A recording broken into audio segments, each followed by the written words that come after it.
Bueno, estamos de vuelta en su programa Café de la Mañana. Ya nos acompaña el candidato presidencial por el Partido Soluciones para Venezuela, Claudio Fermín, de Ex Acción Democrática. ¿Cómo está usted?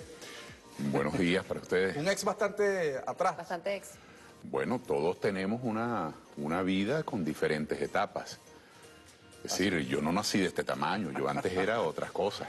Así es. Pero bueno, ya ha arrancado esta campaña electoral y usted, bueno, está recorriendo igualmente el país con una propuesta muy distinta a la de otros sectores, distinta a la del gobierno, distinta al del sector extremista de la oposición, ¿no? Usted siempre se ha rechazado el tema de las sanciones y el bloqueo, por ejemplo. Tu pregunta es muy importante porque estás describiendo que en nuestro país hay diferentes posiciones políticas. Y distintas oposiciones también. Sí, ¿no? Distintas posiciones políticas. Hay distintas maneras de comprender la oposición, hay distintas maneras de comprender al chavismo. Yo veo el chavismo que está al lado del presidente Maduro, hay otros que se hacen llamar chavistas disidentes o críticos. Es decir, yo quiero primero manifestar mi respeto por todos los venezolanos y por las distintas posiciones políticas que deben ser analizadas. Uno de los problemas de esta campaña electoral, que yo creo que es un déficit de esta campaña electoral, es que se le pretende meter a la gente en la cabeza que solo hay dos opciones, todo o nada, blanco o negro. No estoy de acuerdo, eso no es verdad. Yo, por ejemplo, promuevo el cambio y lo sostengo y el país sabe, lo digo con respeto, lo digo con sinceridad, lo digo con sentimiento. Ya van 25 años, y es que en 25 años fue poco tiempo para meter una cloaca en un barrio, para arreglar un transformador donde no hay luz eléctrica, para mejorar el salario. Yo creo que el país necesita un cambio, pero con la misma sinceridad digo que el cambio tiene que ser para que el país mejore, el cambio tiene que ser para bien, para que funcionen los servicios, para que el país se reconcilie donde hay tanta confrontación. Ahora, hay quienes promueven cambio, pero para la venganza, para la conflictividad, para el tutelaje extranjero. Entonces yo estoy muy de acuerdo con el espíritu de la pregunta y así se lo digo a los televidentes. No solo hay dos posiciones políticas, todo o nada. Hay muchas posiciones políticas, pues yo represento otra. Yo represento un cambio que quiere conformar un gobierno de integración con los factores de la producción, un gobierno de amplitud, pero no solo con dos o tres partidos que nos pongamos de acuerdo, sino con los factores de la producción. La economía es muy importante. Entonces, ¿cómo no va a estar en la mesa de decisiones el empleado, el trabajador, el sindicato, la federación, la caja de ahorro? El capital es muy importante, el que compra los equipos, el que paga la nómina, el que arriesga, el que paga impuestos. ¿Y cómo no va a estar en la mesa de decisión? Y el conocimiento, eso que llaman pretenciosamente el know-how, el conocimiento, la tecnología. Entonces, ¿cómo no van a estar en la mesa de decisión 90 universidades e institutos de educación superior donde se construye, se investiga la verdad, el conocimiento? Entonces yo planteo un gobierno de integración, un gobierno de acuerdo político, un gobierno de reconciliación. Usted es un excelente ingeniero agrónomo que conoce de esos suelos, que tiene la sensibilidad para ayudar a ese agricultor, y usted es copellano. Eso no tiene por qué ser un problema. Usted es un excelente gastroenterólogo o internista y tiene pasión por el servicio público y ha hecho sus cursos de salud pública. Usted es chavista. ¿Y por qué usted no puede ser la directora de ese hospital? Es decir, ahora en Venezuela se nos ha metido en la cabeza que si usted no es rojo rojito, no puede trabajar en un ministerio. Si usted no es de fuerza vecinal, no puede trabajar en la alcaldía de Chacao. Si usted no es de Un Nuevo Tiempo, no puede trabajar en la gobernación del Zulia. Esos métodos de reclutamiento de personal atentan no solo contra la eficiencia del servicio público, sino contra la democracia. Entonces yo sí planteo un cambio, pero no todos quienes planteamos cambio estamos hablando lo mismo, ni estamos proponiendo lo mismo. Entonces yo planteo un cambio para bien. Candidato, le pregunto, entre las propuestas que usted tiene en su programa de gobierno, ¿cuál sería la acción que pudiese tomarse tomando en consideración el tema económico y el bloqueo y las sanciones? ¿Cómo se pudiese plantear un escenario económico donde llevamos más de 8 años con sanciones, bloqueos, medidas coercitivas que cada día son más fuertes y siguen atentando contra la población venezolana? ¿Cómo sería ese planteamiento económico que usted manejaría allí o que usted abre? Porque usted dice que hay que cambiar el tema de los salarios. ¿Cómo se plantearía entonces desde esa perspectiva? Emma, una de las agresiones más perversas que el país ha recibido en toda su historia, han sido estas sanciones, llamadas sanciones eufemísticamente, pero en el fondo ha sido una venganza de un conjunto de potencias que al no poder controlar a un gobierno o a un país, pues lo chantajean con bloqueo económico. Este bloqueo económico ha impedido que nosotros podamos vender petróleo y gas libremente. Entonces hay que vender por triangulaciones, hay que pagar en efectivo en alta mar, una cantidad de cosas tentadoras y diabólicas. Este bloqueo económico ha impedido que Venezuela acceda como le corresponde a créditos del Banco Mundial, del Banco Interamericano de Desarrollo, ni siquiera a nuestros derechos de giro, que es un dinero nuestro que tenemos en el Fondo Monetario Internacional, podemos acceder. Este bloqueo económico ha impedido que usted, que a lo mejor es un contratista del Estado, un proveedor del Estado, del gobierno, y que tienen deuda del gobierno con miles de contratistas y proveedores, algunos son de PDVSA, a lo mejor a usted no le pueden pagar porque no hay manera de hacer una transferencia a su cuenta a New Jersey o a Roma o a España, que es donde usted funciona. Porque PDVSA no compra insumos en San Juan de los Morros, ni en Betijoque, ni en San Rafael de Mucuchía, sino en otras latitudes donde hay tecnología. Entonces, usted está perjudicado por el bloqueo. El bloqueo nos hace daño, como nos hizo daño, muchísimo daño, 5 años de presidencia interina. El mundo se burlaba de nosotros. Estos creen que tienen 2 presidentes, que tienen 2 asambleas, que tienen 2 tribunales supremos. Como nos hizo daño Emma Carolina, las expropiaciones, las confiscaciones, la persecución a la propiedad privada, el hostigamiento a los comerciantes y a los industriales, el cierre de emisoras y de televisoras. Entonces, el país ha vivido en estos 25 años momentos de inseguridad jurídica, momentos de desconfianza, unos auspiciados inicialmente en los primeros 14, 15 años por el gobierno, y otros auspiciados por una oposición extremista, y otros por potencias extranjeras injerencistas. Por eso yo digo que tenemos que darle al mundo y al país una señal de que los venezolanos estamos unidos para enfrentar todo eso, para enfrentar el bloqueo. Y la primera señal, en mi criterio, ha de ser que los factores del capital, voy a ponerle nombre y apellido, Fedecámaras, con industria, con Secomercio, asociaciones de ganaderos, de productores, los factores del trabajo, le pongo nombre y apellido, sindicatos, asociaciones de empleados, federaciones sindicales, cajas de ahorro, y las universidades formen parte de las decisiones. Mire, con un gabinete, y yo lo vislumbro así con optimismo, no es que sea fácil, pero es la herramienta apropiada. Con un gabinete en una representación de 2, 3, 4 partidos que hagan un pacto de gobierno y que lo terminen de construir en el segundo semestre de este año, después de las elecciones, con un gobierno de amplitud política y un gobierno donde estén presentes los factores de la producción, entonces eso sí hace que Venezuela levante fuerte su voz para protestar el bloqueo, para llamar la atención de que aquí hay un país unido. Pero protestando el bloqueo, algunos factores aislados, como el caso mío, o un gobierno arrinconado protestando el bloqueo, y medio país silente, mudo, indiferente, y el otro, y una parte del país comprometido con el bloqueo. Así no va el país a salir adelante. Por eso yo aprovecho esta pregunta para ratificar que sí hay bloqueo. El bloqueo es dañino, pero creer que algo tan perverso como el bloqueo, que no lo están intentando Haití, y digo Haití por ser un país pequeño y muy pobre, ni lo está intentando un país pequeño de Asia, ni un país distante, lo están intentando las potencias más fuertes de la economía occidental. Entonces, con un bloqueo de esa naturaleza, el país tiene que unirse y enfrentarlo. Así que un gobierno de integración como el que yo planteo, no solamente será positivo para la eficiencia, para el mejoramiento de los servicios, sino que será una voz fuerte en el mundo, porque será Venezuela unida. Pero ahora le pregunto lo siguiente, usted ha dicho, no todos los candidatos, por cierto, firmaron este acuerdo ante el CNE, no sabemos si hay una agenda, le pregunto, ¿habrá una agenda que nadie sabe o otros factores no saben?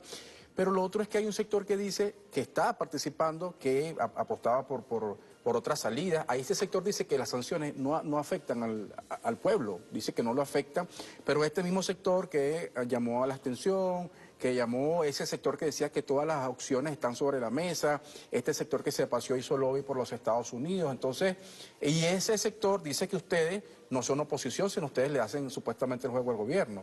Entonces pareciera ustedes recibir más ataques de este sector que dice que las sanciones no existen, y ahora supuestamente se creen en la democracia, pero que, o sea, uno no Mire, entiende. Hablan de fraude también. Esto no es un juego de yaqui. Esto no es un juego a la víbora de la mar.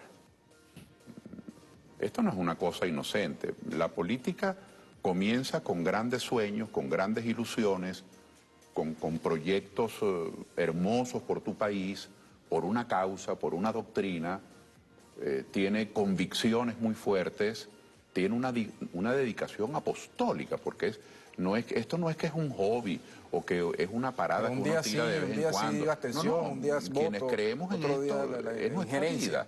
Yo creo en la política. Ahora, la política es áspera, porque la política significa también el compartir con otros puntos de vista, el exponerte a otras estrategias. Hay gente que cree en la violencia.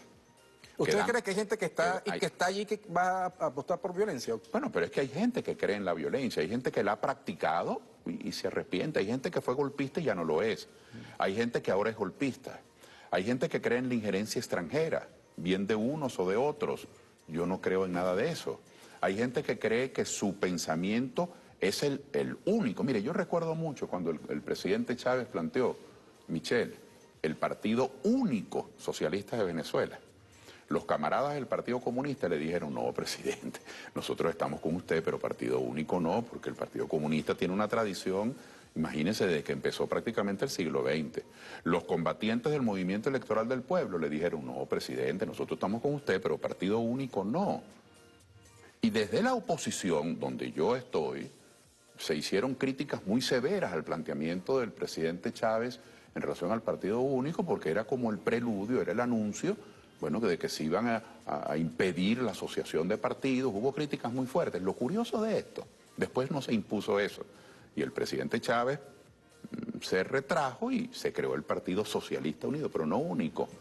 Y se mantuvo el polo patriótico, pero no partido único. Sin embargo, lo curioso es que desde la plataforma unitaria, antes Mesa de la Unidad y antes Coordinadora, la misma criatura bautizada 3 veces, desde la plataforma unitaria hay un pensamiento único. Esos ataques que tú dices han existido. Yo he promovido el voto, he llamado a que el ciudadano trate de incidir, que el ciudadano tiene derechos, que el ciudadano puede influir. Bueno, y aquí 1, 2 y 3 veces promovieron la abstención. Y quienes promovían la abstención, que ahora están inscritos, bueno, decían que los que llamábamos a votar éramos unos truanes, unos sinvergüenza. Yo protesté esa presidencia interina que fue una gran estafa contra el país. Bueno, y si usted no estaba de acuerdo con el presidente interino Guaidó, usted era un vendido al gobierno. Yo protesto y protestaré siempre cualquier agresión contra nuestra patria. El bloqueo es un crimen contra Venezuela. Entonces, si usted no está de acuerdo con el bloqueo que pide la señora María Corina y el señor Borges y el señor Leopoldo López, etcétera, entonces usted es un sinvergüenza. Mire, aquí hay un pensamiento único en desarrollo, un pensamiento totalitario en desarrollo, que le hace campaña sucia y que malpone y hace de la maledicencia y de la intriga la moneda de uso corriente. Pero sin embargo quiero decir una cosa, y habla quien está de acuerdo en que el bloqueo es un crimen. El bloqueo es un crimen, pero el bloqueo no es el origen de la crisis. Yo estoy de acuerdo con esta labor pedagógica que ustedes están haciendo.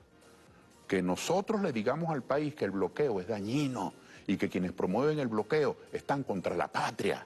Pero también hay que tener autocrítica y decir que antes del bloqueo, antes de estos 10 años, ya teníamos desmantelamiento del aparato productivo, ya teníamos las empresas básicas de Guayana en el foso, ya teníamos una reducción drástica de la producción petrolera y gasífera. Es decir, el bloqueo que tanto daño ha hecho y que todo lo ha empeorado no es el origen de la crisis.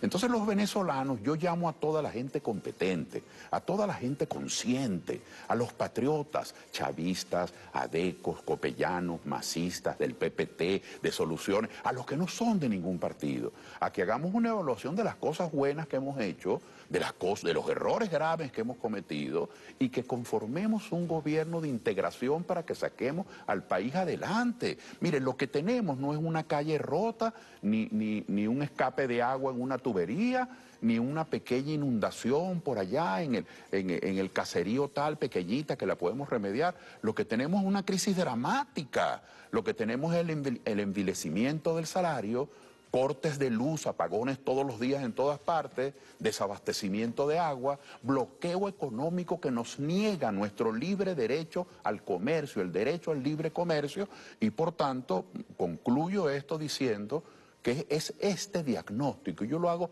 de manera muy sentida.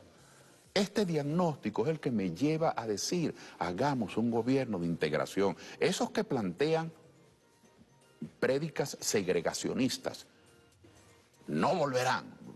¿Qué es eso? ¿Acaso ese país es tuyo?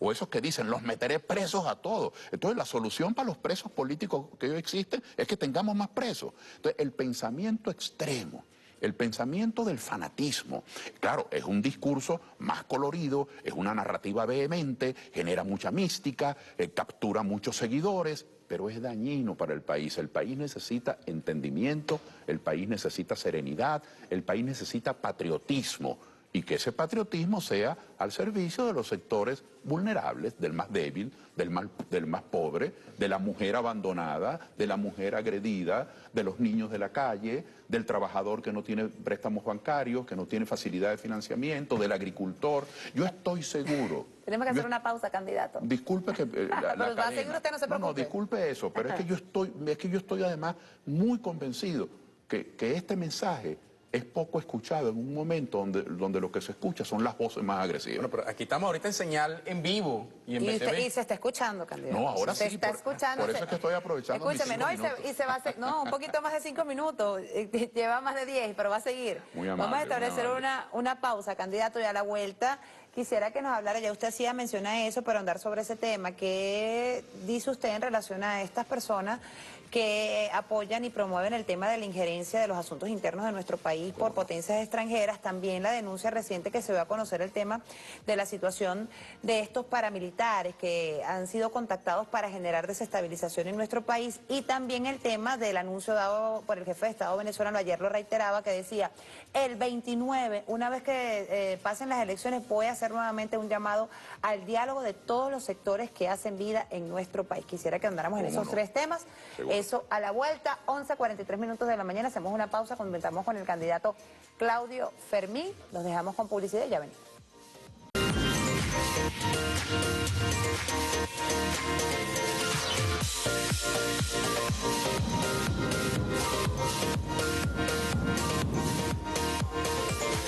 Amigos, seguimos aquí con más de su programa Café en la Mañana y continuamos con el candidato Claudio Fermín. Le habíamos dejado varias interrogantes al aire, candidato. Quisiera iniciar con su visión en relación a esta pretensión de algunos sectores también que hacen un llamado incesante, ¿no?, al tema de la injerencia en nuestro país por parte de sectores externos. Lo hacen con el tema electoral, también con el tema político. Quisiera saber su visión en relación a eso. Y esta pregunta, por temas del tiempo, en relación a la denuncia realizada recientemente de sectores de la ultraderecha venezolana que tenían conexión con paramilitares para desestabilizar al país de cara a las elecciones presidenciales. Esa noticia es tan extraña, ¿no? Claro, uno está como a merced de las agencias de noticias. Uno es reo de la noticia que cualquiera manda sacar o cualquiera saca. Yo leí por allí una entrevista a un paramilitar colombiano.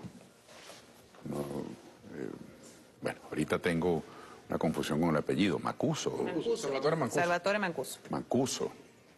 Bueno, entonces ahora el señor Salvatore Mancuso, no sé si ética, moralmente está al nivel de San Francisco de Asís o de, no sé, de una persona de altos niveles de credibilidad, pero ahora resulta que este señor, de una conducta bastante cuestionable durante tantos años, ahora es una fuente de credibilidad.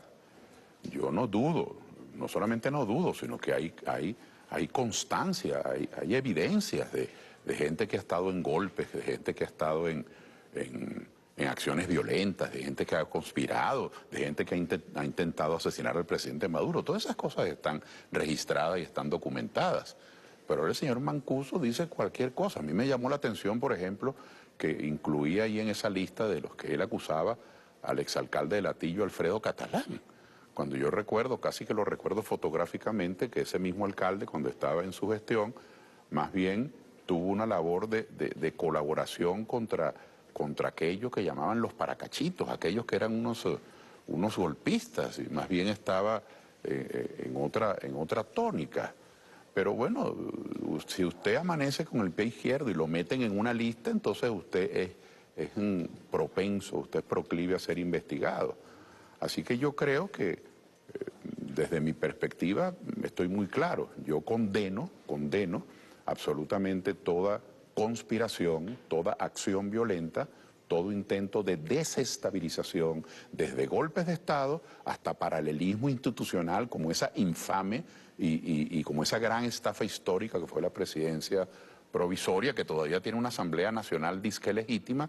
Todo intento de desestabilización, de golpismo, de violencia lo condeno, como condeno también cualquier olla periodística, cualquier ardid que pretenda pasarle facturas a unos y a otros. Es decir, hay que tener ojo clínico, hay que tener una lupa en la mano para saber cuándo la denuncia es de buena fe o cuándo la denuncia tiene mala intención. Pero sí hago un llamado para que estemos alertas frente a cualquier hecho de violencia. Ahora, para los hechos de violencia también hay que no solamente mantener de manera alerta a los cuerpos del orden público, sino hay que disuadir. Hay que prever, hay que anticipar. Es decir, si usted provoca permanentemente, también se dan hechos de violencia. ¿Qué necesidad hay de cerrar un restaurante porque en ese restaurante comió la señora María Corina Machado? Es una cosa, yo me río, pero no es porque me dé risa, sino que es una cosa insólita, porque es el mundo de nuestro insólito universo. En estos días leí que unos caballos que participaron en una marcha, yo no tengo con que alquilar caballos, pero en una marcha del señor González, no sé, entonces metieron presos a los caballos. Entonces también hay actos físicos de acción y reacción. Si usted para una gente en una alcabala y la maltrata, entonces usted va metiendo el dedo en la llaga. Entonces después ese señor, en vez de gritarle, coge una piedra y se la tira. Es decir, yo estoy contra la violencia, contra la fábrica de violencia, que es justamente la confrontación y los abusos, y condeno cualquier tipo de injerencia extranjera. Por cierto, que leí esta mañana que vamos a tener centenares de observadores internacionales. Yo lo celebro. Bienvenidos a Venezuela, todos los observadores. Pero quiero comenzar por recordar que las elecciones en Venezuela las legitimamos los venezolanos, los electores, los testigos de las mesas, los partidos políticos que postulan candidatos. Entonces resulta que estamos a punto de repetir aquel disparate de que teníamos un presidente provisorio porque lo respaldaban 50 países. Bueno, pero un momentico. En Venezuela, para estar de presidente hay que ganar unas elecciones. Entonces resulta que si a usted lo respaldan 50 otros países, aunque nunca haya ganado una elección, usted es presidente. Entonces resulta que si a usted unos observadores, como son 50, 200, dicen que esa elección no sirve, entonces la elección no sirve. Entonces yo llamo a que tengamos un poco de sindéresis. Bienvenidos los observadores, pero son invitados. Es más, con estos aparatos, con este mundo en que estamos en el siglo XXI, las elecciones nuestras del 28 de julio van a ser un hecho público, notorio y universal, que el mundo lo va a ver en tiempo real. No es un hecho escondida, así que yo comienzo por decir que estas elecciones son elecciones bien organizadas, que estas elecciones son elecciones transparentes. Por cierto, quienes por una y otra vez, termino con esto, Michelle, y perdóname la mala educación, solo termino con una frase. Quienes por una y otra vez llamaron a la abstención con el argumento de que las elecciones estaban trampeadas, antes de hacerse ya había trampa, qué curioso que todos esos que denunciaron eso, absolutamente falso, ahora están inscritos. Pero siguen diciendo que va a ser fraude. No, pero ahora están inscritos. Entonces yo digo, si ahora están inscritos, los observadores internacionales deberían tomar nota de eso. Pero a mí también, y me disculpa, me llama mucho la atención, porque le hago primero la siguiente pregunta. Ya estamos casi llegando al final, pero usted va a respetar los resultados, sean cuales fuesen. Usted va a respetar los resultados. Y le pregunto eso porque hay dos candidatos que no firmaron ese acuerdo. entonces a uno le puede generar la duda. No, pero el candidato sí firmó. No, usted sí lo firmó, pero no, lo de respetar. Ya usted firmó. ¿Y cómo, Esto no es la primera que se firma un acuerdo que además no se debería de firmar. Pero Capriles mandó a la gente a la calle. Mire, ¿y cómo, en el año 2013. cómo se irrespeta un resultado? Un resultado se irrespeta desconociéndolo. ¿Cómo se desconoce? Con un golpe de Estado. ¿Yo tengo cara de golpista? La pregunta no es para ti, la pregunta es para mí mismo. Entonces, hay demasiada alaraca, hay demasiada gente aguajera, hay demasiada gente que levanta la voz y no tiene con qué empujar un piano. Entonces, ¿qué significa desconocer un resultado? Entonces no sigamos inyectándole al país incertidumbre, no sigamos en la maledicencia. Tenemos unas elecciones el 28 de julio. Todos los partidos que han postulado candidatos van a tener representantes en las mesas. Todos los partidos han participado o hemos participado en las auditorías. Bueno, hay personas que no firmaron. ¿Por qué no firmó el señor Edmundo González? Bueno, esa es la conducta de quienes lo postulan. Quienes lo postulan fueron los que llamaron a la abstención, quienes lo postulan fueron quienes promovieron la presidencia interina del señor Guaidó, quienes lo postulan son los quienes piden bloqueo económico, quienes lo postulan, y él estaba de presidente de la MUD, son los que dicen que hay una Asamblea Nacional legítima. En estos días le leí una declaración al señor González donde dice que hay que tener las mejores relaciones con los Estados Unidos, con lo que yo estoy completamente de acuerdo. La diferencia está en que no le escuché levantar la voz para reclamar y para protestar contra el bloqueo. Y les escuché que están están a favor de la seguridad jurídica. Eso es ABC, eso es mamá, ¿verdad? Que haya seguridad jurídica. Ahora, ¿puede promover la seguridad jurídica quien dice que hay una Asamblea Nacional disque legítima? Entonces yo creo que los dobles discursos, Michelle y Emma Carolina, los dobles discursos hacen daño. Yo al menos no le voy a dar, no soy quien para darle clases a nadie, pero me gusta estar conforme con lo que yo expreso. Yo expreso lo que pienso y actúo como me expreso. Es decir, yo creo que vale la pena votar. Yo creo que estas elecciones están bien organizadas, estoy convencido, y yo creo que vale la pena cambiar, pero cambiar para bien, no cambiar para que haya más conflictividad, para que haya más confrontación, para que se nos vayan los próximos 6 años buscando a quién meter preso, para que siga el ajetreo. Es decir, eso no es cambio, eso es hundirnos en más pobreza, que de esa ya tenemos bastante. Bueno, muchas gracias, amigo Claudio. Candidato presidencial por Soluciones para Venezuela. ¿Su tarjeta dónde es que está ubicada para que la gente Mi tarjeta está ubicada en la parte de abajo del lado derecho y tiene un mapa de Venezuela. Es una tarjeta azul turquesa, ahí está mi rostro, está un color azul turquesa con el mapa de Venezuela. Es la única tarjeta que tiene el mapa de Venezuela, donde cabemos todos en esa Venezuela. Muchísimas gracias, candidato Claudio Fermín, dando la postura, ¿no? Su programa de gobierno de cara a estas elecciones presidenciales del próximo 28 de julio. Estamos a tan solo 17 días de esta contienda electoral. 1:57, nos despedimos, señor Caballero. Gracias a ustedes por habernos acompañado. Será hasta mañana, siempre con una sonrisa. Cobra bien, le va bien. Chao.